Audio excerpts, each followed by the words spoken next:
আসসালামু আলাইকুম সবাইকে। পড়ার সময়ের আজকের আয়োজনে থাকছে বাংলাদেশ বিষয়াবলীর উপর কিছু গুরুত্বপূর্ণ সাম্প্রতিক সাধারণ জ্ঞান। সাথেই থাকুন। বাংলাদেশের প্রথম টানেলের নাম কি? বঙ্গবন্ধু কর্ণফুলী টানেল। বঙ্গবন্ধু টানেল কত তারিখে উদ্বোধন করা হয়? 28 অক্টোবর 2023। বঙ্গবন্ধু টানেলের দৈর্ঘ্য কত? 3.32 কিলোমিটার। বঙ্গবন্ধু বা কর্ণফুলী টানেলের ভূমিকম্পের সহনীয় মাত্রা কত? 7.5 রিক্টার স্কেল। মেট্রো রেলের আগারগাঁও মতিঝিল অংশের কত তারিখে উদ্বোধন করা হয়? 4 নভেম্বর 2023-এ। মেট্রো রেল উত্তরা মতিঝিল অংশের দৈর্ঘ্য 21.26 কিলোমিটার।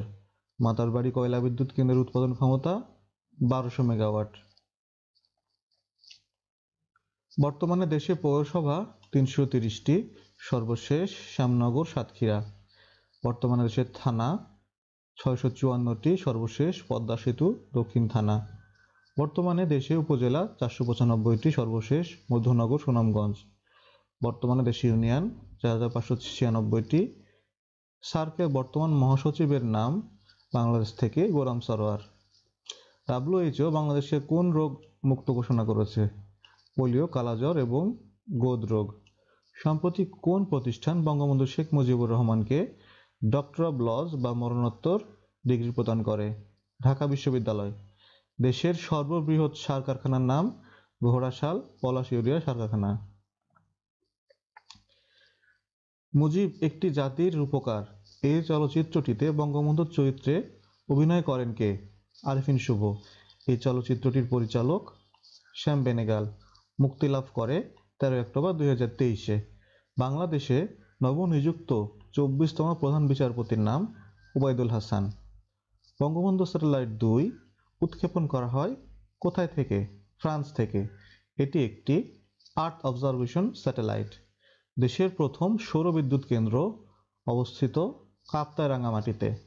স্মার্ট বাংলাদেশ দিবস পালিত হয় 12 ডিসেম্বর। এশিয়ার বৃহত্তম আইকনিক রেল স্টেশনের আকৃতি ঝিনুক আকৃতি। এটি নকশা করেন মোহাম্মদ ফয়েজুল্লাহ। স্টেশনটি কোথায় অবস্থিত? স্টেশনটি ঝিলংজা কক্সবাজারে অবস্থিত। বাংলাদেশের প্রথম পাথরবিহীন রেলওয়ের নাম ঢাকা ভাঙা রেলওয়ে। এটির দৈর্ঘ্য 30 কিলোমিটার। ঢাকা এলিভেটেড এক্সপ্রেসওয়ে বিমানবন্দর ফার্মেট অংশের উদ্বোধন হয় 2 সেপ্টেম্বর 2023। এটির দৈর্ঘ্য 11.5 কিলোমিটার। দেশের দ্বিতীয় এলিভেটেড এক্সপ্রেসওয়ের নাম চট্টগ্রাম এলিভেটেড এক্সপ্রেসওয়ে।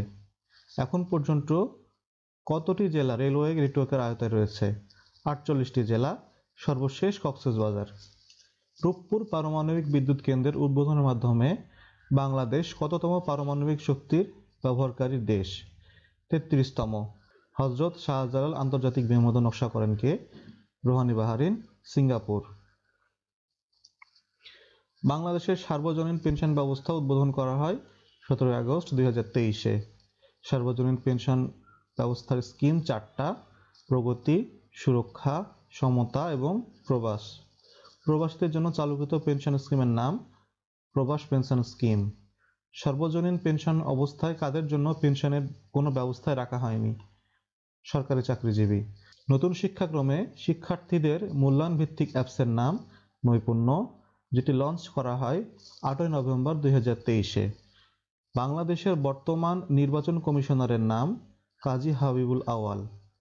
পায়ের তলায় মাটি 2024 সালের 96তম অস্কারে মনোনয়ন পাওয়া বাংলাদেশি চলচ্চিত্রের নাম।